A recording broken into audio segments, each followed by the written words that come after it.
देयासरा फाउंडेशनचा खास उपक्रम आहे. आपण दर महिन्यात शेवटच्या शनिवारी एका मान्यवर उद्योग क्षेत्रातल्या एका मान्यवराला बोलवतो, त्यांच्याशी चर्चा करतो.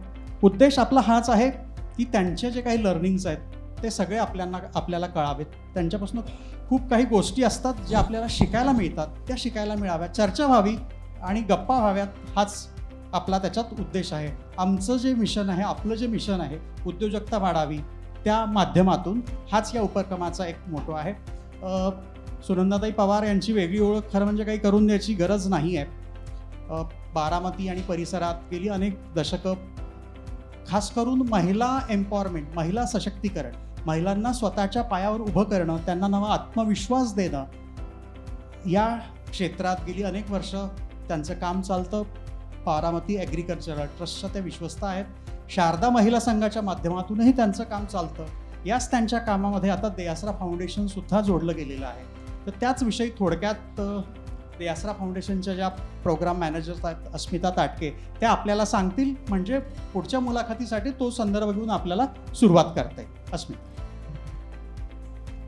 मी अगदी 2 मिनिटंच बोलणार आहे, कारण आपल्याला सुनंदाताईंना ऐकायचं आहे हे आपल्याला सगळ्यांनाच माहिती आहे. पण एक साधारण 6-8 महिन्यांपूर्वी बारामतीला मी जेव्हा गेले होते, ॲग्रिकल्चर डेव्हलपमेंट ट्रस्टचं जे खूप मोठं काम आहे आणि त्या संदर्भात देयासरा त्यांच्यासोबत काय काय करू शकतं हा बघायचा एक उद्देश होता. देयासरा फाउंडेशनने आत्तापर्यंत अर्बन सेक्टरमध्ये बरंचसं काम केलं आहे आणि ह्या निमित्ताने आम्हाला थोडंसं रूरल किंवा सेमी अर्बन सेक्टरमध्ये जाऊन काय करता येईल, त्यांच्या समस्या काय आहेत हे समजून घ्यायचा प्रयत्न तिथे जाऊन करायचा प्रयत्न केला. बारामतीला 1 मेमध्ये आपण उद्योजक मेळावा घेतला आणि तिथे खूपच चांगला प्रतिसाद मिळाला. म्हणजे 550-600 छोटे उद्योजक त्या सगळ्या परिसरातले त्या मेळाव्याला आले होते आणि तिथले प्रश्न खूप वेगळे आहेत. आपल्याला शहरात पुण्यात जे असणारे प्रश्न आहेत ते त्यापेक्षा खूप वेगळे प्रश्न आहेत. वहिनी बोलतील त्यावेळेला आपल्या लक्षात येईलच. पण देयासराच्या माध्यमातून मी सांगेन की आम्ही खूप लकी आहोत की अशा संस्थांशी आपण जोडले जातो आहे. वहिनींचं काम खूप मोठं आहे. शारदा महिला संघ असेल किंवा गेल्या आता कित्येक वर्ष भीमथडीसारखा जो पुण्यामधला एक खूप आयकॉनिक एक्झिबिशन जे होतं, तर ह्या सगळ्या गोष्टी कशा आणि कुठून उभ्या राहिल्या हे सगळं आपण ऐकणार आहोत त्यांच्याशी. देयासरा ह्या सगळ्या पार्टनरशिपमध्ये 2-3 गोष्टी करते. एक तर भीमथडी सोबत आता नॉलेज पार्टनर म्हणून देयासरा काम करते. सो इथे येणाऱ्या महिला उद्योजकांना पुढे जाऊन ज्या काही अडचणी असतील किंवा पुढे जाऊन बाकी ठिकाणी मार्केट चॅनल कसे मिळवता येतील, सोशल मीडिया मार्केटिंगचं सोप्या पद्धतीने त्यांना हे ज्ञान कसं पोहोचवता येईल ह्याच्यासाठी, किंवा वेगवेगळे लायसन्सेस हवे असतील, फायनान्शियल क्षेत्रात काही मदत हवी असेल तर ह्या माध्यमातून देयासरा काम करेल. यशस्वी उद्योजकमध्ये वहिनींचा उद्योजकतेविषयी एक आर्टिकल आपलं जुलै महिन्यामध्ये आपण प्रकाशित पण केलं होतं आणि त्यामध्ये खूप वेगवेगळे अनुभव त्यांनी लिहिले आहेत. तर ह्या सगळ्या गोष्टी तिथे घडता आहेत. कर्जत जामखेडमध्ये आता आपण पुढच्या महिन्यामध्ये एक उद्योजक मेळावा घेतोय, जिथे अशाच पद्धतीचे बाकी उद्योजक, फक्त महिला उद्योजकच नाही तर त्या भागातले जे फूड असणाऱ्या गोष्टींना फूड प्रोसेसिंगसाठीच्या काय अपॉर्च्युनिटीज मिळू शकतात याविषयी एक मार्गदर्शन घेणारं आपण सत्र तिथे घेतोय. तर असं आता बरंचसं काम होतं आहे आणि मी आभार नाही मानणार वहिनींचे, कारण ह्याच्यामध्ये आपल्याला काम खूप करायचं आहे पुढे जाऊन. त्यांचं ऑन द ग्राउंड किंवा फिट ऑन द ग्राउंड जे आपण म्हणतो ते काम खूप मोठं आहे. कुठलाही डिजिटल प्लॅटफॉर्म ते घडवू शकत नाही. म्हणजे देयासराच्या माध्यमातून आपण काय करतो तर अशा पद्धतीचे खूप सारे भारतभरातले पार्टनर्स जोडून त्या ठिकाणी पोचायचा प्रयत्न करतो. देयासरांनी जे काही गोष्टी उभ्या केल्या आहेत त्या तिथे कशा पोचवता येतील याचा आपला प्रयत्न असतो. तुम्ही खूप वर्ष बारामतीमध्ये काम करताय आणि भीमथडी ही तुमची संकल्पना. आता या अर्थकारणाला तुम्ही या सगळ्या कल्चरशी जोडून घेतलं. हे नेमकं जत्रा अशी काही सुरू करावी आणि त्याला अर्थकारणाची जोड द्यावी, हे नेमकी आयडिया कशी आली आणि हे सुरू केव्हा झालं? प्रथम सर्वांना नमस्कार. मी ॲग्रिकल्चर डेव्हलपमेंट ट्रस्ट या संस्थेची विश्वस्त आहे, ज्या संस्थेला 55 वर्ष पूर्ण झालेली आहेत आणि जी संस्था मूळ शेतकऱ्यांसाठी काम करते. शेतकरी, त्यानंतर येतो ग्रामीण भागातला विद्यार्थी, मग ती मुलगी असो किंवा मुलगा, शेतकऱ्याचे पूरक व्यवसाय डेअरी पोल्ट्री याच्यावरती आमचं काम तिथे चालू आहे आणि ठिबक सिंचन याच्यावरती प्रचंड काम तिथे चालू आहे. आणि आता आम्ही विषमुक्त अन्न ही एक संकल्पना आता आम्ही हल्लीच्या ह्याच्यामध्ये आम्ही राबवतोय आणि मिलेट्स याच्यावर एक चांगलं काम माझ्या संस्थेने आता चालू केलेलं आहे. आणि एका छोट्या कुटुंबात एका छोट्या शेतकऱ्याची मुलगी जी जिथे या सगळ्या कुठल्या ॲक्टिव्हिटी नव्हत्या आणि त्या कुटुंबातून या पवार कुटुंबात आल्यानंतर एकदम गोंधळलेल्या ह्याच्यामध्ये मला सुरुवातीचा काळ माझा होता सगळा खरं तर. पण मुलं, संसार, कुटुंबाच्या जबाबदाऱ्या, शेती वाडी ह्याच्यामध्ये माझा सुरुवातीचा एक 15 वर्षाचा काळ हा घरातच केला. प्रचंड घरामध्ये वर्दळ असायची, स्वयंपाक आणि ह्या सगळ्या गोष्टी. आणि मुलं जरा 10वी झाल्यानंतर मी खरं तर घराच्या बाहेर पडले, कारण आप्पासाहेबांना थोड्या हेल्थचे प्रॉब्लेम सुरू झाले. आणि मग मी संस्थेमध्ये खरं तर माझं आधी निर्मलाताई पुरंदरेंबरोबर माझं काम चालू होतं. बालवाडी प्रशिक्षण आणि बालवाड्या सुरू करणं हे निर्मलाताई पुरंदरे आणि माझ्या एक सासूबाई सुमती काकी मीनाताई या एकत्र काम करत होत्या. आणि त्यावेळेला निर्मलाताई पुरंदरे खूप हक्कानी आप्पासाहेबांकडे यायच्या आणि खूप त्यांचं खेळीमेळ्याच्या वातावरणामध्ये खूप चांगले मैत्रीपूर्ण संबंध होते. त्यामुळे निर्मलाताईंशी मी पटकन कनेक्ट झाले आणि सुरुवात माझी निर्मलाताईंमुळे झाली खरं तर. आणि मग मी ट्रस्टमध्ये यायला सुरुवात केली. मुलींच्या मीटिंग घेणं, हॉस्टेलच्या अडचणी, मेसच्या अडचणी, अशा अनेक गोष्टी. कारण तिथे सगळ्या रुरल वाडी वस्तीवरच्या मुली शिक्षण घेतात की ज्या मुलींना शिक्षणाच्या कुठे जवळपास सोयी सुखी नाही आहेत. आणि आपण जर इथं नाही मिळालं तर ते लग्न तरी होईल किंवा शिक्षण तरी बंद होईल. अशाच मुलींना तिथे आम्ही प्रवेश देतो. आत्ता 7,000 मुली तिथे शिक्षण घेतात. त्यातल्या 4,500 मुली माझ्या हॉस्टेलमध्ये असतात की ज्या मुलींना आपण तिथे पूर्ण सर्व प्रकारचं शिक्षण अगदी मिनिमम ह्याच्यामध्ये देतो. आणि जिची हेच नाही आहे आर्थिक परिस्थिती, त्या मुलीचं पूर्ण पालकत्व आपण कर्मवीर अण्णांच्या एका स्कीम खाली पवार चॅरिटेबल घेतो. हे सगळं काम करताना 20 वर्षापूर्वी महाराष्ट्रामध्ये बचत गटाचं खूप मोठी मुवमेंट चालू झाली होती आणि त्याच्यावर प्रचंड चर्चा सुरू झाली. बचत गट बचत गट बचत गट. आणि एक क्रांतिकारी होतं खरं सगळं, तो काळ होता तो सगळा. आणि त्यामुळे घरात असलेल्या महिला उंबऱ्याच्या बाहेर आल्या, चर्चा करायला लागल्या, बोलायला लागल्या, एकत्र यायला लागल्या आणि काहीतरी करायचंय आपल्याला या एक हुरूप होता त्यांच्यामध्ये. आणि त्यात मग आम्ही उतरलो आणि मग आम्ही महिलांना एकत्र करायला लागलो, महिलांशी बोलायला लागलो, ट्रेनिंग घ्यायला लागलो, काहीतरी महिला करायला लागल्या. मग हळूहळू प्रॉडक्ट तयार व्हायला लागले. मग मार्केट पाहिजे. मग मार्केट. आणि त्यावेळेला 20 वर्षापूर्वी फार काही असं मोठी एक्झिबिशन पुण्यामध्ये कधी कुठंच भरत नव्हती. मग भीमथडी हे नाव जे आहे तो भीमेच्या काठचा प्रदेश, जो बारामती इंदापूरचा तो परिसर आहे, तर भीमेच्या काठच्या परिसराने भरवलेली जत्रा म्हणजे भीमथडी जत्रा, म्हणून तिला आम्ही भीमथडी. कारण भीमथडीची घोडी ही तट्टानं होती, घोडी ती प्रसिद्ध घोडी होती आणि तेही भीमथडीच्या काठाचं, म्हणून आम्ही भीमथडी जत्रा नाव दिलं. पण जत्रा करत असताना ती ट्रॅडिशनल जत्रा असली पाहिजे, तिचा लुक तसा असला पाहिजे, अशाच पद्धतीने आम्ही. आणि सगळ्यात महत्त्वाचं आहे की ते सांस्कृतिक जे कलाकार आहेत आमचे, बहारूड आहे, लावणी आहे, मलखांब आहे, गोंधळी आहे, पोतराज आहे, जी कालबाह्य होत चाललेली ही या सगळ्या पिढ्या आहेत, त्यांना परत आम्ही पुनर्जीवित करायचं काम भीमथडी जत्रेने केलं. भीमथडीने यांना व्यासपीठ दिलं तर अनेक जत्रांनी पण ह्या कलाकारांना व्यासपीठ दिली. आता त्यांची मुलं कॉन्व्हेंटमध्ये शिकतात आहे. परत आम्हाला पोतराज त्या पोशाखात दिसणार नाही. पोतराज आता आम्हाला चित्रामध्ये शोधावा लागणार आहे. किंवा भारूड किंवा इतर ज्या कला आहेत, नंदीबैल आहेत, नंदीबैल सुद्धा आता फार काही नाही राहिलेले. जो माझा पहिला ब्रँड अँबॅसेडर होता तो पण गेला तो.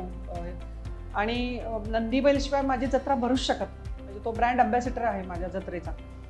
त्यामुळे ह्या कलाकारांनाही व्यासपीठ दिलं आपण. नवीन असे मॉडर्न कुठल्या गोष्टी आपण नाही केल्या. आणि महिलांना सांगताना सांगत असतो की पारंपरिक पदार्थ म्हणजे नवीन काही आणू नका. पिझ्झा किंवा भेळ, वडापाव अशा गोष्टी भीमथडीमध्ये नाही करायच्या. तर ट्रॅडिशनल पदार्थ शोधा जी आपली आई आजी पूर्वीच्या महिला करत होत्या की जे आज गरज आहे परत पुनर्जीवित होण्यासाठी. नाचणीपासून केलेले पदार्थ असतील किंवा मुलगा किंवा खपली गव्हाची खीर किंवा अनेक गोष्टी आहेत. मांड्यांचे अनेक प्रकार, पुरणपोळीचे अनेक प्रकार, मोदकाचे अनेक प्रकार, हे सगळे भीमथडीने परत एकदा हे व्हायला लागलं. आता ह्याही वेळेला मोदकाचे 2-3 आणखीन नवीन काही कणकेपासूनचे मोदक वगैरे आम्ही महिलांना हे करायला लावले.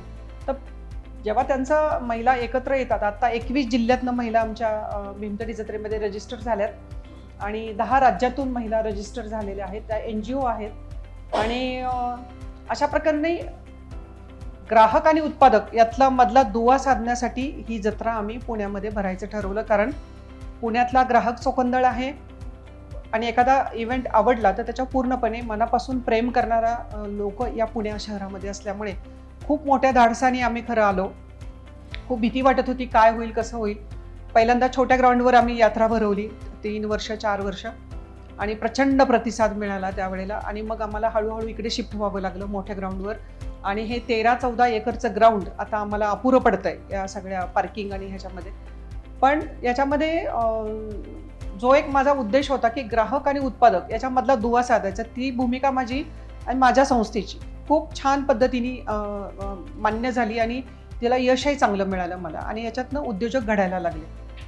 कारण 4 दिवसामध्ये तुम्ही किती कमाई केली हे महत्त्वाचं नाही आहे, तुम्ही काय घेऊन चाललाय परत घरी जाताना.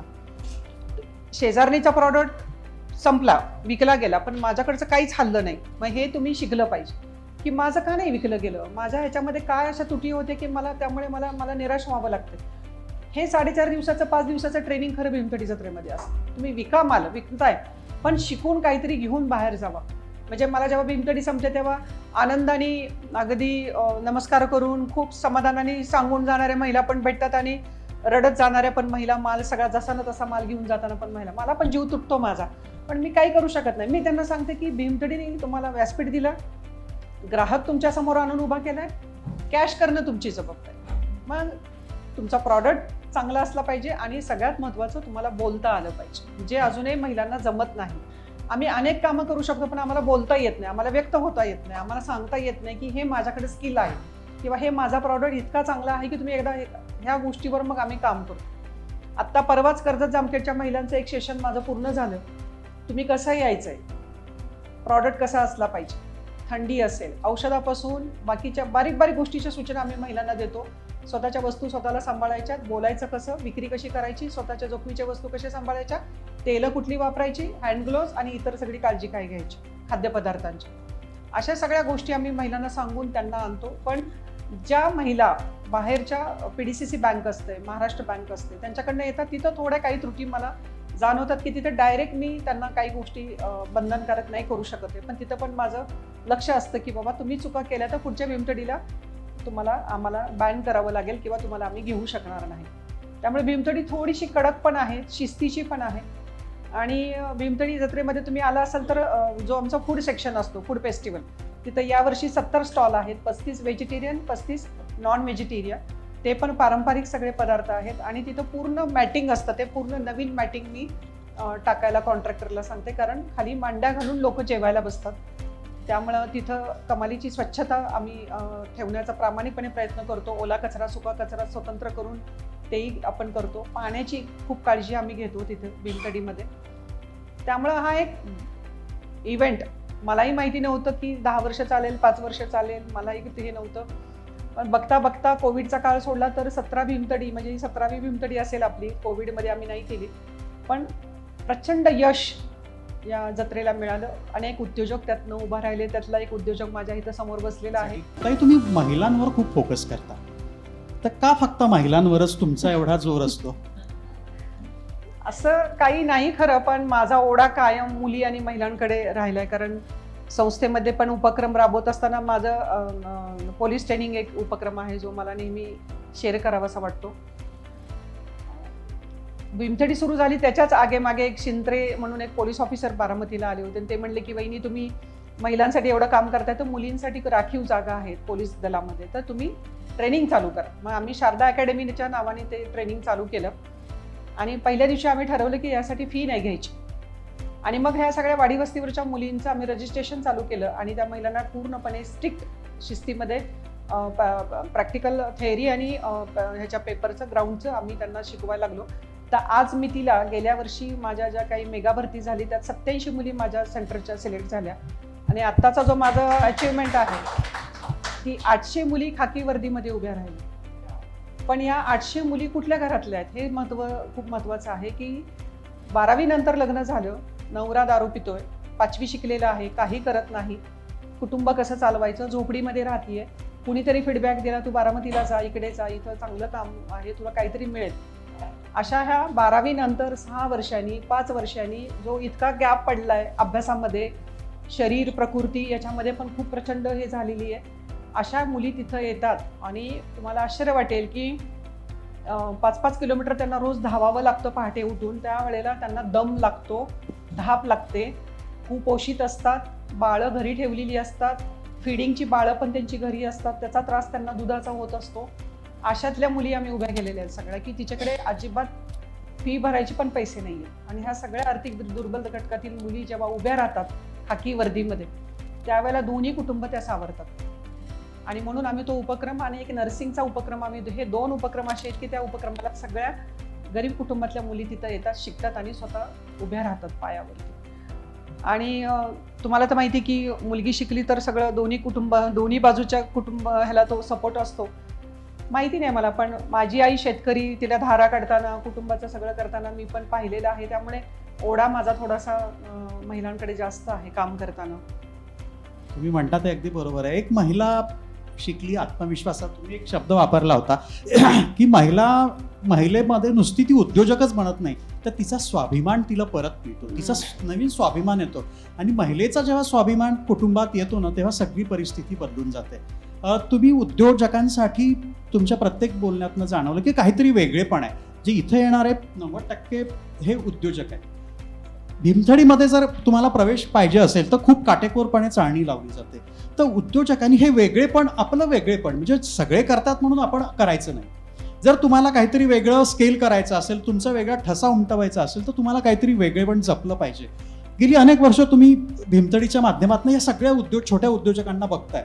तर उद्योजकांनी आपल्या ह्याच्यात वेगळेपण निर्माण कसा करायचं, USP निर्माण कसा करायचा, काय सांगाल तुम्ही आमच्या सगळ्या लोकांना? एकतर काळानुरूप तुम्ही बदललं पाहिजे.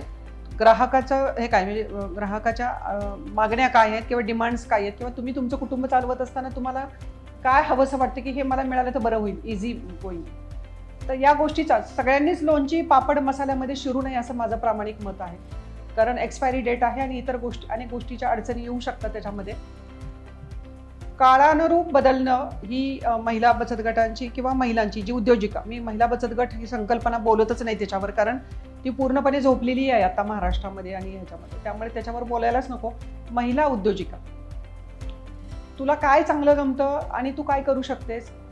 मग तुम्ही कॉटन कपड्यावरती काम करू शकता, तुम्ही काही टेबल क्लॉथ आणि टेबलच्या काय लागणाऱ्या किचनमध्ये लागणाऱ्या इतर ॲक्सेसरीजवर तुम्ही काम करू शकता.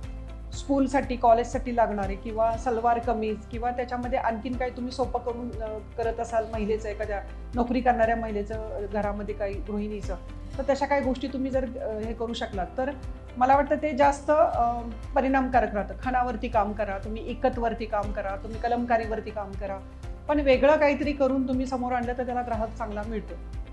म्हणजे काय होतं, सगळ्याच महिला तुम्ही कुरड्या, पापड, लोणची, मसाले करता, ती किती गरज असते आपल्या कुटुंबामध्ये, मोजकी गरज असते त्याची.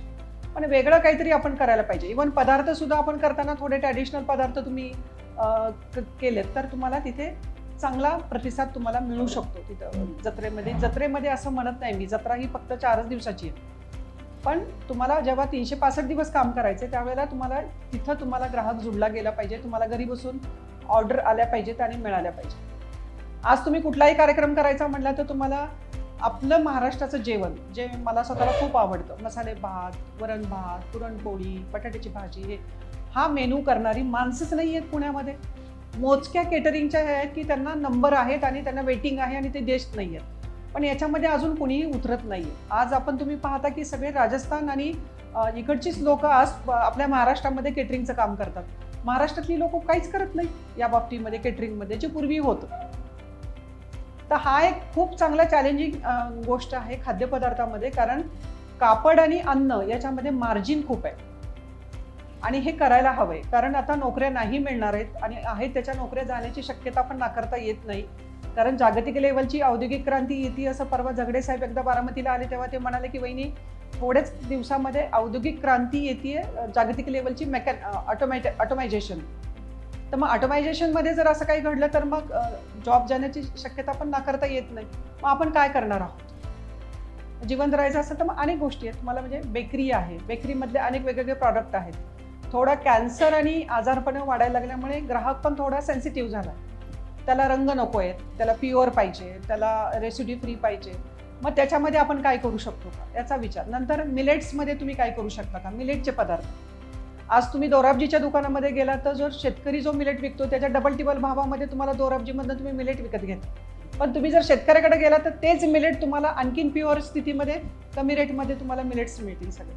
मिलेट हे आपल्या आजोबांच्या काळामध्ये दुसरं काही नव्हतंच ना. गहू तर नंतर आला, आपण तर तेच खात होतो सगळं. पण हे फार कमी लोकांना माहिती आहे, कारण आता तर ग्लुटॉनची ॲलर्जी आहे म्हणून गहू खायचा नाही, वजन वाढतंय म्हणून गहू नाही खायचा, भात नाही खायचा, हे परत नवीन ट्रेंड आता सुरू झालेलं आहे. त्यामुळं ट्रेंड बदलतोय तर ती एक संधी आहे माझ्या महिलांसाठी. मिलेट्स किंवा अशा गोष्टींच्या संधी आहेत, तर त्या संधीचा फायदा महिलांनी घेतला पाहिजे. छोटे छोटे वाढदिवस आहेत, छोटे छोटे इव्हेंट्स तयार करायचे. मग त्या इव्हेंटमध्ये महिलांनी धाडसाने थोडं पुढं की मी 25 लोकांचा, 30 लोकांचा, 50 लोकांचा इव्हेंट मी सहज पार पाडू शकते. त्याच्यामध्ये 10 जणींना तुम्ही एकत्र करून तो इव्हेंट तुम्ही करू शकता. बऱ्याच वेळेला इव्हेंट मॅनेजमेंटची माणसं मिळत नाहीत, मिळाली तर त्यांचे रेट्स परवडत नाहीत, अशा अनेक गोष्टी असतात. त्यामुळं संधी खूप आहेत, शोधल्या पाहिजेत आणि त्याचा उपयोग आपण करून घेतला पाहिजे. आम्ही जेव्हा बारामतीत तुमच्याशी चर्चा केली तेव्हा पण तुम्ही खूप उदाहरणं आम्हाला दिली. म्हणजे लोकल असूनही तुम्हाला आता ग्लोबल होता येतं, तर अशी काही उदाहरणं तुम्ही सांगितलं तर सगळ्यांना प्रेरणा मिळेल. आता एक तर समोरच उदाहरण माझ्या बसलेलं आहे. अजून काही महिला आहेत माझ्या की ज्या खूप चांगल्या पद्धतीने सपोर्ट केला. कारण गाव तिथे महिला उद्योजक हा उपक्रम आम्ही बारामती परिसरामध्ये, बारामती, इंदापूर, पुरंदर या 3 तालुक्यामध्ये राबवतोय. 12,000 महिला ह्या डायरेक्ट माझ्याशी कनेक्टेड आहेत आणि या महिलांना आपण जवळपास 4 ते 4.5 कोटी रुपयाचा फायनान्स आपण महिलांना केलेला आहे. आणि या महिलांनी कर्ज घेतलं, पण कधी मला त्यांच्या दारामध्ये जाऊन पैसे मागायची वेळ कधी नाही आली. त्यामुळं घेतात, फेडतात, परत घेतात, उभ्या राहतात आणि दडपतात. मार्केटिंगसाठी मी काही त्यांना फक्त आम्ही ट्रेनिंग देतो, त्यांच्या त्या करतात, त्यांच्या त्या उभ्या राहतात आणि त्यांच्या त्या चालायला लागतात.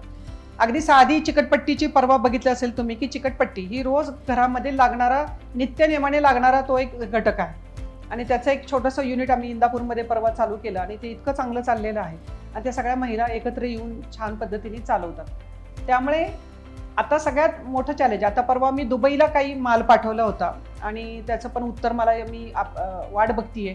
कारण दुबईमध्ये भारतातली लोक खूप राहतात आणि दुबईमध्ये काही मॉल चालवणारे भारतीय लोक आहेत. तर माझी विनंती मी त्यांना पोचवली की तुम्हाला जे मसाले लागतात, जे लागतं ते सगळं विथ सर्टिफिकेट आम्ही तुम्हाला देऊ, आम्हाला फक्त तुम्ही संधी द्या. हा एक प्रयत्न माझा चाललेला आहे. माल तिथं पोचलेला आहे, फक्त मी त्यांच्या ह्याची वाट पाहते उत्तराची. मग तिथं सुद्धा काही माल आपल्याला दुबईला सुद्धा पाठवता येतील की जिथे आपले भारतीय लोक आता जगात सगळीकडे आहेत. त्यांच्या गरजा आहेत की त्यांना हे सगळं हवं आहे. ते सगळे उत्सव साजरे करतात, सण साजरे करतात, पण त्यांना हे सगळं हवं आहे. फक्त ते कसं मिळवता येईल, ब्रँडिंग सगळ्यात महत्त्वाचं आहे. ब्रँडिंग तिथे आम्ही कमी पडतोय, नॉलेजमध्ये थोडं कमी पडतोय, कम्युनिकेशनमध्ये कमी पडतोय. आणि एक भक्कम सपोर्ट जो पाहिजे आम्हाला, तो महिलांना आम्ही सगळ्या ठिकाणी सारख्या प्रमाणात नाही मिळत. आणि मग कुठंतरी बारीकशी चूक होते आणि मग घरातनं प्रचंड विरोध होतो, नको त्या भाषेमध्ये बोललं जातं आणि ती परत कोशात जाते. हा एक खूप त्याचा हे होतो. कारण चुकलं तर परत संधी देणं ही सुद्धा कुटुंबाची जबाबदारी आहे. त्यामुळे चुका सगळ्यांकडनं होतात. मग तिच्याकडनं चुकलं म्हणून काय झालं, परत संधी देऊयात आपण तिला, हा विचार फार कमी कुटुंबामध्ये केला जातो आणि मग ती महिला धाडस नाही करत.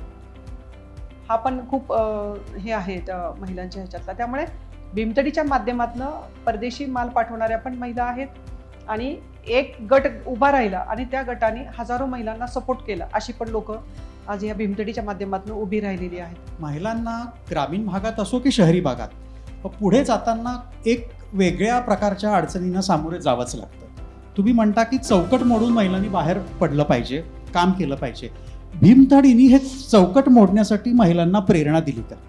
हो, त्याचं एक उदाहरण सांगेन मी. दौंडचा एक ग्रुप आला होता माझ्याकडे आणि घरच्या लोकांनी प्रचंड विरोध केला, कशाला चाललाय, काय करताय, आणि मोबाईल काढून घेतले त्यांचे आणि जावा म्हटले त्यांना. खूप वाद घातला घरच्या लोकांनी आणि त्या महिला धाडस करून आल्या. ज्वारीचं पीठ, वांगी आणि काय काय सामान घेऊन आल्या. 3 दगडाची चूल मांडली आणि त्यांनी स्वयंपाकाला सुरुवात केली. त्या महिला कधीच घराच्या बाहेर पडल्या नव्हत्या. आमच्या विनंतीला मान देऊन त्या पुण्यामध्ये आल्या आणि त्या गेटपर्यंत जायला पण घाबरायच्या, कारण एक्सपोजर नाही, कधी माहितीच नाही. असं ही एक विश्व आहे, हे वेगळं काहीतरी. पहिले 2 दिवस गेल्यानंतर मी म्हणजे भीमतडीमध्ये मी कंटिन्युअसली फिरत असते. तो एवढा मोठा हे असतो, पण तरी मग मी फिरते की कुठं काय अडचण आहे का, कसं चाललंय, काय चाललंय. त्या महिलांनी 4 दिवसांनी मला माहिती नाही, आता तो आकडा मला माहिती नाही, काहीतरी 2-2.5 लाखाची कमाई त्यांनी केली. त्यावेळेला घरातले त्यांना घ्यायला आले तिथे त्यांना दौंडवरनं, आणि मग त्या इतक्या आनंदात होत्या की त्या अशा एकमेकीच्या गळ्यात पडून रडत होत्या, असं की अरे बापरे, आम्ही हे सगळं घरी करतच होतो ना, रोज भाकरी तर रोज आमच्या 5वीला पुजली आहे, पण इथं आल्यावर कळलं की या भाकरीमधनं पण पैसे मिळतात. कारण पुणेकरांना गरम भाकरी, मग ती ज्वारीची भाकरी, बाजरीची भाकरी, वांग्याचं भरीत, हे तर आपलं रोजचे, पण हे तिथं भीमतडीत येऊन खाण्याची क्रेज खूप आहे लोकांना, की गरम भाकरी, गरम भरीत, गरम मासा, चिकन, ह्या सगळ्या गोष्टी ही आमच्या महिलांसाठी संधी आहे तिथून. आणि ह्या महिला अशा येतात, धडपडतात, अशा मस्तपैकी घराचा विरोध पण घेऊन येतात, पण घरात त्यांना पण नंतर लक्षात येतं की चुकीचं काही नाही, चांगली धडपड आहे, कष्ट करतात ते, पण हे सगळं बदलायला अजून वेळ लागणार आहे. एकतर शिक्षणाचा अभाव आहे, ट्रेनिंग नाही आहे, एक्सपोजर आम्हाला कमी पडते, अजून रूढी परंपरांचा पगडा आमच्या महिलांवर खूप आहे, सामाजिक व्यवस्थेचा पगडा अजून आहे, मुलगा मुलगी याचं पण बऱ्यापैकी अजून बर्डन महिलांवरती आहे, आणि आर्थिक स्वातंत्र्य नसल्यामुळे ती बाहेर पडायला घाबरतीये की मी कशी बाहेर पडू, बाहेर पडली तर काय म्हणती. ही सामाजिक बंधनं अजूनही ग्रामीण भागात आहे. शहरातलं एकदम कॉन्ट्रास्ट चित्र आहे, पण ग्रामीणमध्ये जिथे मी काम करते तिथं अजूनही 14, 15, 16 वर्षाच्या मुलींची लग्न होतात, 18, 19 पर्यंत 2 मुलांच्या मुली आई होतात, आणि जेव्हा त्या माझ्या समोर येतात एखाद्या कार्यक्रमाला तेव्हा एवढीशी कंबर आणि हातापायाचं हे असतं, आणि 2 मुलं असतात पदरात, आणि ती 18-19 वर्षाची युवती ही 30-35-40 वर्षाच्या बाईसारखी दिसत असते. त्यावेळेला मला खूप वाईट वाटतं ह्या सगळ्या गोष्टीचं, पण मला जेवढं शक्य आहे तेवढं मी प्रामाणिकपणे करायचा प्रयत्न करते. मी सगळं जग तर नाही बदलू शकत किंवा सगळं देश येत नाही, पण मला असं वाटतं की जे माझ्या हातात चांगलं आहे, जे स्किल देवाने मला दिलेलं आहे, ते मात्र मी शेवटच्या श्वासापर्यंत, क्षणापर्यंत मी देत राहणार, बोलत राहणार, करत राहणार. यशस्वी उद्योजक हा डिजिटल प्लॅटफॉर्म आहे. इतर सगळ्या आपण गोष्टी करतो, राजकारण, अमेरिकेचं काय चाललंय, रशियाचं काय चाललंय, युक्रेनवर, आणि आपलंच माहिती नसतं की या महिन्यात काय होणार आहे, आपला उद्योग काय चालला, म्हणजे याच्यामध्ये खूप प्रमाणात ऊर्जा खर्च होते. म्हणून म्हणतो की यशस्वी उद्योजक सारखं प्लॅटफॉर्म आहे, तिथे आम्ही प्रेरणादायक स्टोरी देतो. म्हणजे एका महिन्यात ताईंनी पूर्ण महिनाभर आर्टिकल लिहिली, सगळी त्यांची स्टोरी सांगितली, म्हणजे यशस्वी उद्योजक वाचल्यानंतर कधी तुम्हाला डिप्रेशन येणार नाही, उलट प्रेरणा मिळेल, काहीतरी नवं केलं पाहिजे, आणखीन आपण नवीन उंची गाठली पाहिजे. म्हणून माझं आव्हान आहे तुम्हाला की जर सबस्क्राईब केलं नसेल तर नक्की यशस्वी उद्योजक वाचा, सबस्क्राईब करा. ताई, तुम्ही भीमतडीबद्दल सांगितलं, आज भीमतडीला खूप एक मोठं स्वरूप आलं आहे, पण हे सोपं एवढं नक्कीच नव्हतं. खूप आव्हानं आली आहेत, बऱ्याच वेळा अपयशाचा सामना करावा लागला, आणि नंतर हे सगळं रूप आपल्याला दिसतं. हे मागचं जे आहे सगळं, हे तुम्ही कसं फेस केलं, काय काय अडचणी आल्यात भीमतडीला हे करता? एकतर भीमतडीला सुरुवातच माझी फंडिंगला खूप अडचण आली, आर्थिक मदत. कारण मूळ जी माझी संस्था आहे ही पब्लिक चॅरिटेबल ट्रस्ट आहे, त्यामुळं या संस्थेला कमर्शियल किंवा असे कुठले इव्हेंट करायला चॅरिटी कमिशनरची परवानगी नाही. त्यामुळं हा इव्हेंट हा माझ्या एकटीच्या ह्याच्यावरती तो करायचा होता. त्यामुळे मी जशी भीमतडी करते तशी मी सुरुवातीच्या काही वर्ष तर मुंबईचे सर्व बँकांचे office, NABARD, Maharashtra bank, state bank, या सगळ्या बँकांमध्ये मी स्वतः गेलेली आहे. तिथल्या मॅनेजरला भेटून प्रपोजल दिलेली आहेत, त्यांना विनंत्या केलेल्या आहेत.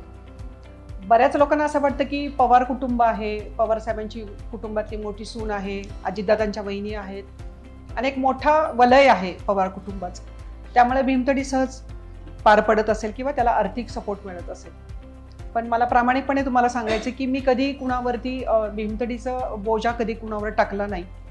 सुरुवातीच्या काळात शासन पण आलं, पण नंतर शासनाचाही हात मी सोडला. काही प्रायोजक माझ्याबरोबर आले, स्पॉन्सरर, ते अजूनही माझ्याबरोबर आहेत. त्या आणि माझ्या महिला यांच्या मदतीनेच भीमतडी आजपर्यंत आम्ही पार केलेली आहे. भीमतडी ही प्रोफेशनली किंवा कमर्शियल किंवा काहीतरी कमवायच्या उद्देशाने या संस्थेने कधी काम नाही केलं.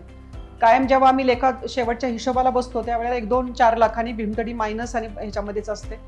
पण मला त्याचं काही हे नाही आहे, दुःख नाही आहे. पण अडचण आहे ती फंडिंगची अडचण आहे. त्याच्यामध्ये ग्राउंड मला मिनिमम चार्जेसमध्ये मिळतं राहुरी कृषी विद्यापीठाकडनं, आणि 30% महिला स्टॉलच्या भाड्यातनं रक्कम मला देतात ती, आणि बाकी सगळे स्पॉन्सर याच्या माध्यमातून ही भीमतडी जत्रा पार पडत असते. मधल्या काही ह्याच्यामध्ये एकदा भीमतडी चालू असतानाच मला वाटतं शुक्रवारची संध्याकाळ होती, आणि डिसेंबर महिन्यामध्ये प्रचंड पाऊस पडला भीमतडी जत्रेमध्ये, आणि मी, माझी मुलगी सई, आम्ही आणि माझी सून, आम्ही सगळेजणी होतो, आणि ते सगळ्या जनरेटरच्या लाईट खाली जमिनीखालनं गेल्यामुळे मला लाईट पहिले बंद करावे लागले सगळे. अंधार झाला, लहान छोटी छोटी बाळं घेऊन सगळे ग्राहक जेवत होते आणि अचानक हे सगळं झाल्यामुळे गुडघ्या इतक्या पाण्यामध्ये आम्ही सगळेजण उभं होतो. लाईट बंद केले, गाड्या चालू केल्या आणि गाड्याच्या लाईटमध्ये आम्ही सगळा ग्राहक पहिला बाहेर काढला. कारण स्ट्रक्चर उभा करताना त्या स्ट्रक्चरमध्ये जर पाणी शिरलं, एखादा जरी कच्चा दुवा असेल तर तो खाली कोसळण्याची शक्यता जास्त असते. त्यामुळे खूप भीती वाटत होती आणि खूप फोन केले. त्यावेळेला पोलीस डिपार्टमेंटला एक अधिकारी माझ्या ओळखीचे होते, त्यांनी ते पोलीसचं एक कार्यालय आहे, ते कार्यालय माझ्या महिलांसाठी उघडून दिलं.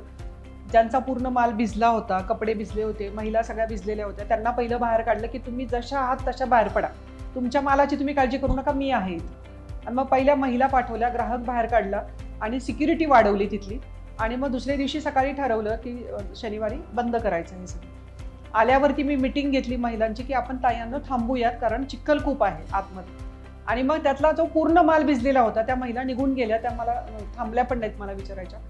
पण काही महिलांना आशा होती, मिटिंग घेतली, मी बाहेर आले काउंटरला तर तिथे लाईन लागली होती तिकिटासाठी.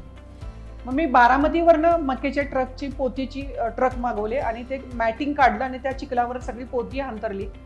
तुम्हाला आश्चर्य वाटेल, तसल्या चिखलामध्ये त्या ज्या काही महिला थांबल्या, शेतकरी थांबले, ती जत्रा परत कधी सुरू झाली हे मला पण कळलं नाही. त्या दिवशीचा काउंट होता 17,000चा आणि दुसऱ्या दिवशी रविवार होता, त्या दिवशी होता 25,000 लोकांनी त्याही परिस्थितीमध्ये, तशा चिखलामध्ये, तसल्या ह्याच्यामध्ये येऊन भीमथडीला प्रतिसाद दिला. म्हणजे हे ऋण आहेत भीमथडीवरती पुणेकरांचे, ते मी कधीच विसरणं शक्य नाही आहे.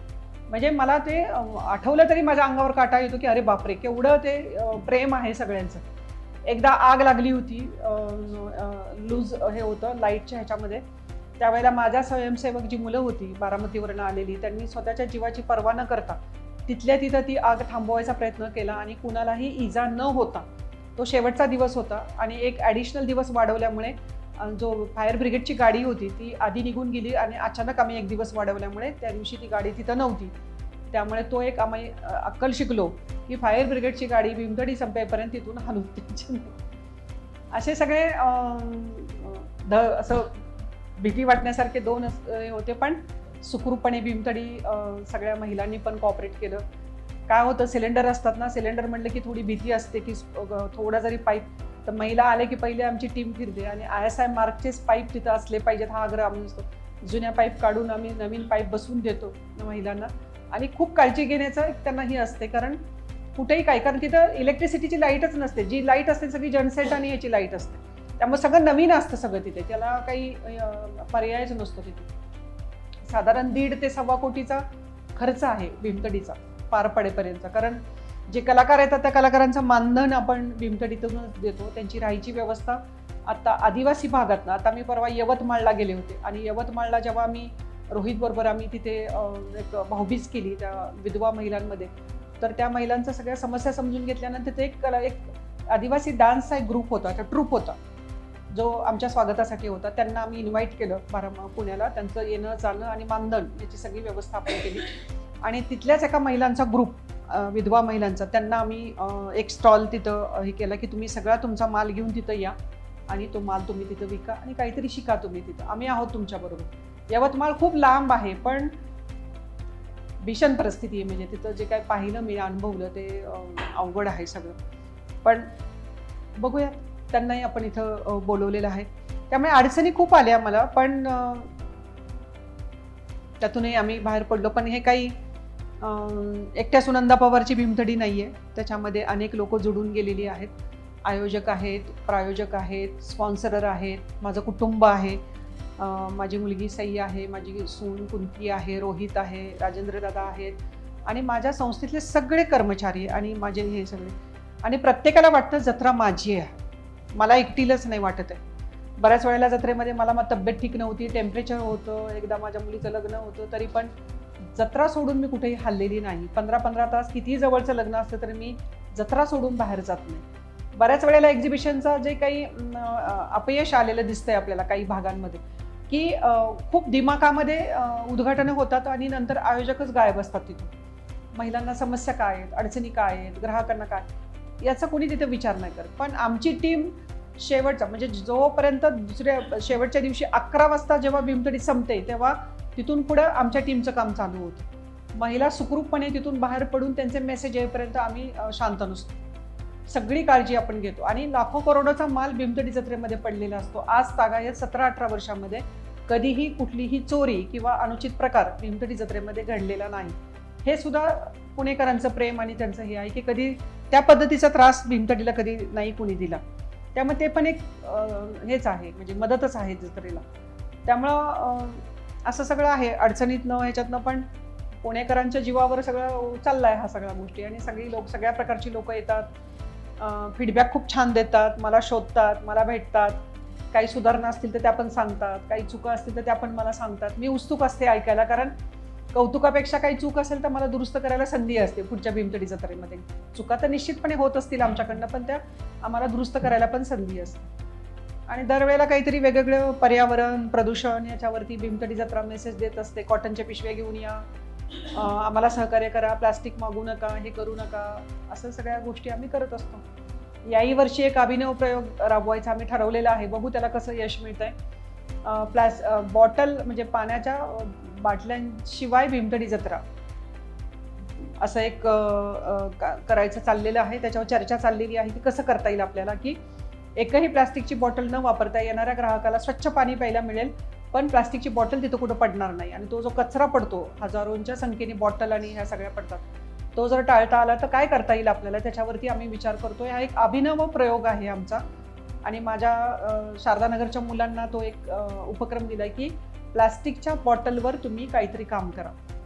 त्यामुळे ही छोटी छोटी मुलं 7वी, 8वी, 9वी, 10वीच्या मुलांना आम्ही प्रोजेक्ट दिला आणि ती मुलं आता बाटल्या शोधून त्या बाटल्यांपासून काय करता येईल याच्यावरती विचार करून त्याचं जे एंट्रीचं गेट आहे त्याच्या आतमध्ये माझ्या शारदानगरच्या मुलांचा तो एक प्रोजेक्ट असेल.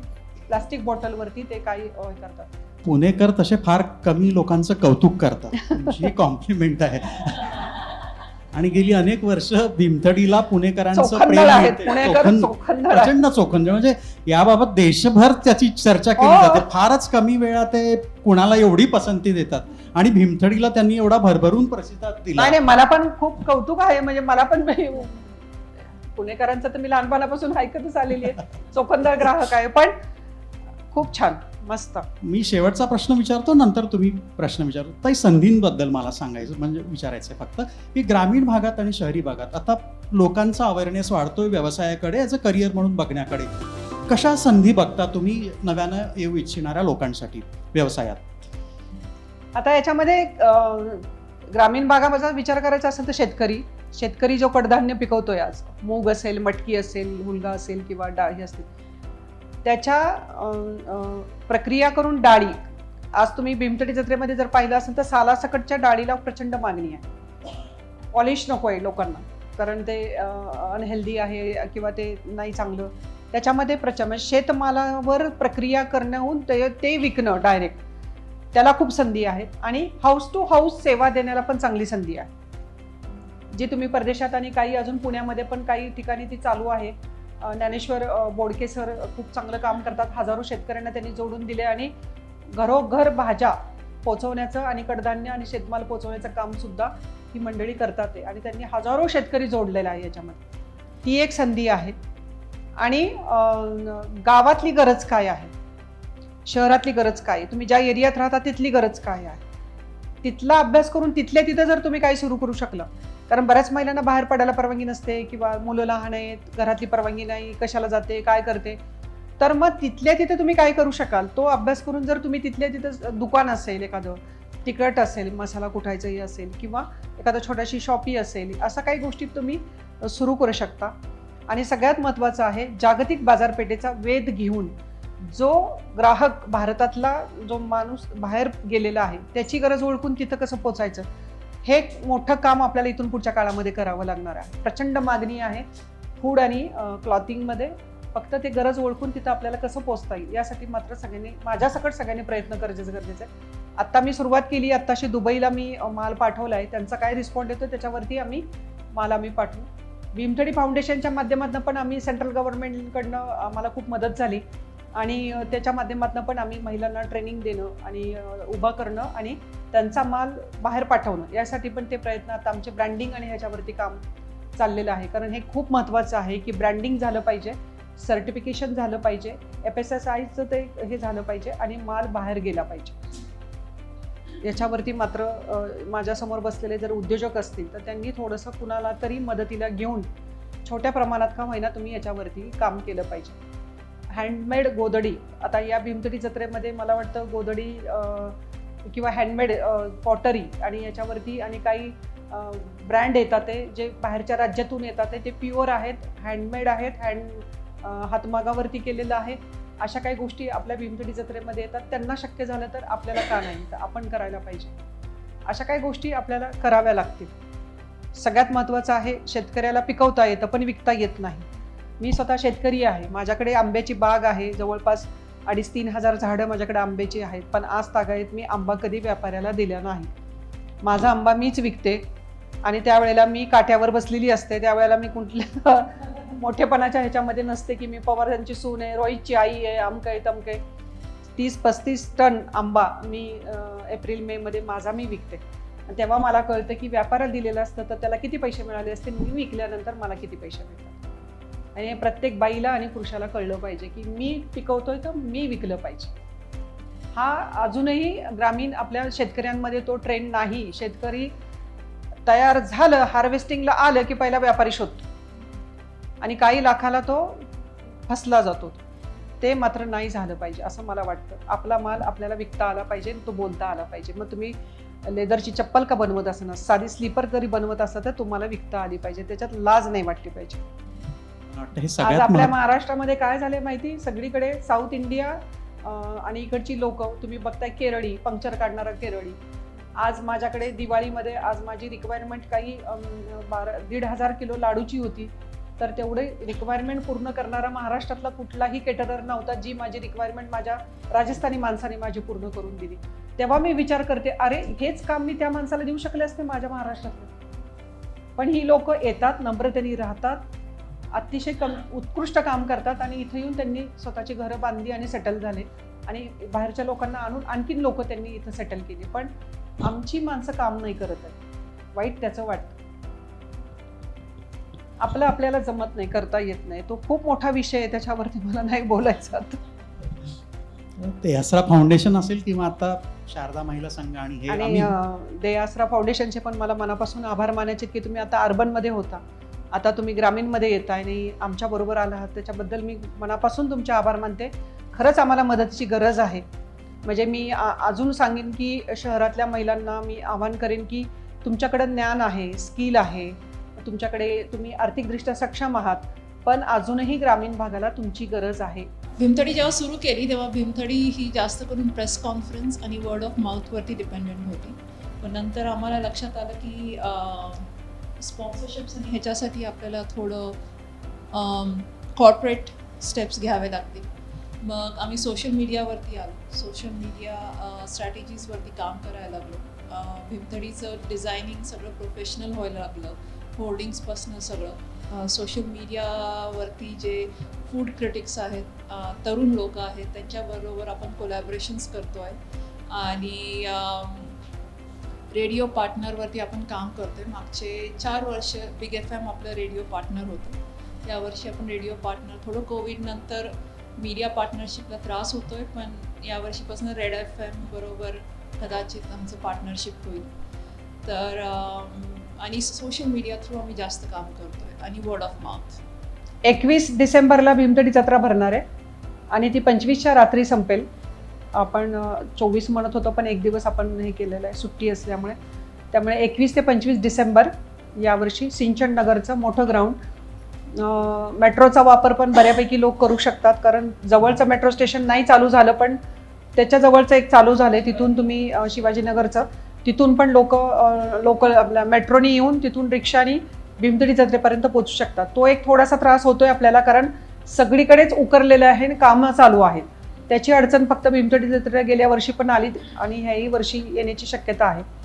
थोडं मेट्रोमुळे सोपं होईल की तिथपर्यंत या आणि तिथून काहीतरी वाहन करा आणि पोचा तिथे. आणि फॅमिलीला घेऊन येणार असेल तर पहिले 2 दिवस प्रिफर करा, कारण सॅटर्डे संडेला गर्दी प्रचंड असते, त्यामुळे ते बघायला आणि घेणं थोडंसं अवघड होतं. ज्याला शॉपिंग करायची, ज्याला खराखुरा आनंद घ्यायचा आहे त्यांनी पहिले 2 दिवस यावं असं मला नेहमी वाटतं, कारण सॅटर्डे संडेला फुल क्राऊड असतो आणि मग थोडं शॉपिंग करताना पण त्रास होतो आणि बाहेर पडायलाही त्रास होतो आणि सगळ्यात महत्त्वाचं गाडी लावायला पार्किंग मिळत नाही आपल्याला तिथं. नमस्कार, मी विशाल यादव, संतकृपा महिला गृहोद्योगचं काम बघतो.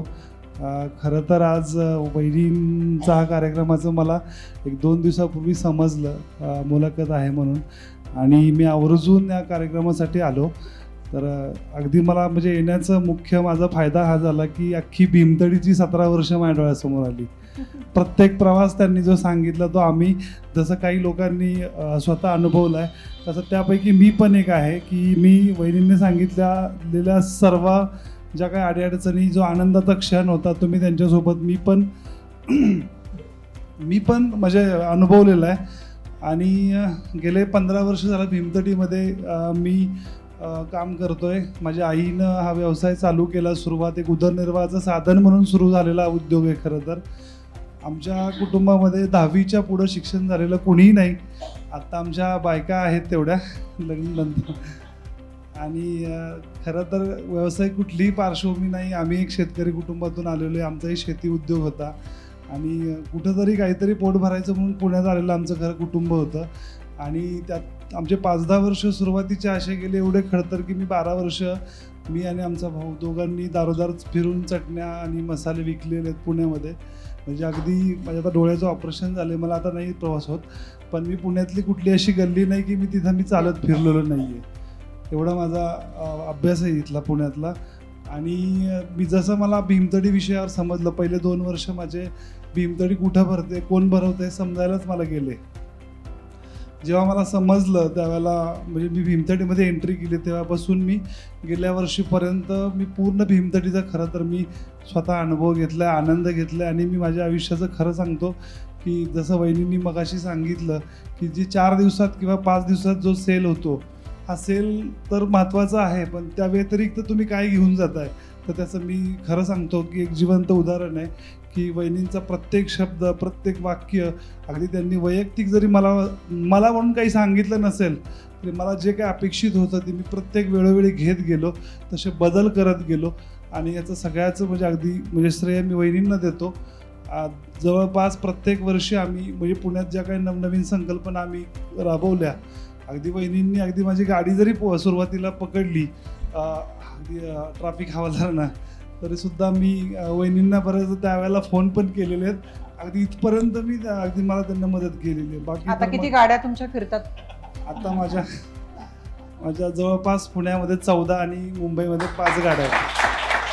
त्याचबरोबर म्हणजे खरं तर ज्या वेळेला वहिनी मला दरवर्षी सांगायच्या माझाही मसाले, लोणची आणि चटण्या, खरं तर हे आम्हाला भीमतडीमध्ये आल्यावर आणि वहिनींच्या सोबत आल्यावर कळलं की महिलांचा एकच उद्योग, महिलांना जर समजा काय करायचं म्हटलं तर लोणचं, पापड, कुरड्याशिवाय दुसरं काय सुचतच नाही. त्यापैकी आम्ही पण एक आहोत. पण वहिनींना ज्या वेळेला ह्या सगळ्या गोष्टी सांगायला सुरुवात केली किंवा ज्या सांगतात की ह्या अशा आपण नवनवीन काहीतरी करू शकतो, आता आपण ते पत्करलं आहे सगळं, यात आपल्याला काय करता येईल का, तर मग आम्ही थोडंसं जरा वेगळ्या पद्धतीनं वहिनींच्या मार्गदर्शनाखाली आणि जवळपास 40च्या आसपास बचत गट आणि उद्योग आहेत जे शारदा महिला महासंघाच्या अंडर काम करतात आणि ते आमच्यासोबत कनेक्ट आहे. माझ्या टेम्पोच्या पूजनापासून ते मॉलमधल्या ओपनिंगपर्यंत वहिनीसोबत आहेत. किती मॉलमध्ये आपले शॉप किती झाले? आता पुण्यामध्ये 6 मॉलमध्ये स्टोर आहेत माझे. Phoenix mall, season mall, SGS mall, Elpro city mall, वाकडचं फिनिक्स आत्ता माझं काम चालू आहे. बेंगलोरमध्ये आमचं एक स्टोर आत्ता झालं आहे. एक स्टोरचं वहिनींच्या हस्ते पुढच्या आठवड्यातच ओपनिंग आहे. तर माझी एक मैत्रीण आहे तिथं, गीताली म्हणून, आणि ती बारामतीला आली की माझ्यासाठी ते पुरणपोळ्या घेऊन येते. पण अशी पुरणपोळी मी कधीच नाही खाल्ली, मला पण नाही घरी जमली. तर ती म्हणाली, ताई मला जरी 5 पुरणपोळ्या जरी मागायच्या असेल तर मला आधी 2 दिवस तिला सांगावं लागतं, कारण सगळं एक्सपोर्ट होतो. अरे पुरणपोळी एक्सपोर्ट होते तिच्याकडे, म्हणजे नंबर असतो तिच्याकडे, आणि एकटी बाई आणि तिच्या हाताखाली बाकी सगळं घेऊन ती काम करते. सगळ्या पुरणपोळ्या बाहेर परदेशात जातात. म्हणजे आपल्याला पाहिजे असेल तर 2 दिवस आधी सांगावं लागतं, म्हणजे विकलं जातंय, आपण कमी पडतोय. दर महिन्याच्या शेवटच्या शनिवारी हा उद्योजक कट्टा होतो. दरवेळेस आपण नवीन एका बिझनेस क्षेत्रात काम करणाऱ्या नवीन व्यक्तीला बोलवतो आणि त्यांच्याकडनं असा संवाद घडवून आणतो. या कार्यक्रमासाठी ज्यांनी सगळ्यांनी मदत केली, गोखले इन्स्टिट्यूट असेल, जे फॉरी असेल, शारदा महिला संघ असेल, अर्थातच शारदा महिला संघासोबत दयाश्रा फाउंडेशन काम करतं. या सगळ्यांचे आभार. कार्यक्रमानंतर तुम्ही प्रतिक्रिया काही आम्हाला घ्यायच्या आहेत, प्रतीक म्हणून आहे, त्याला तुम्ही तुमच्या प्रतिक्रिया, कसा वाटला कार्यक्रम, काय भीमथडी जत्रा आणि या सगळ्याबद्दल तुम्ही बोलू शकता. पुन्हा एकदा सगळ्यांना मी विनंती करतो, यशस्वी उद्योजकला तुम्ही फॉलो करा, यशस्वी उद्योजक वाचा. डिप्रेशन यायचं नसेल, काहीतरी नवीन करायचं असेल तर मला वाटतं ह्या अशा गोष्टी वाचल्याने नक्कीच पॉझिटिव्ह परिणाम आणि इम्पॅक्ट चांगला होऊ शकतो. ताई, तुम्ही आलात वेळात वेळ काढून आणि खूप वेळ झालात. अजूनही प्रश्न काही संपत नाही आहेत, तरी पण आपल्याला कुठे थांबलं पाहिजे.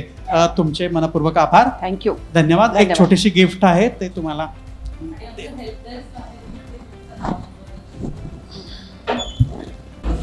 थँक्यू.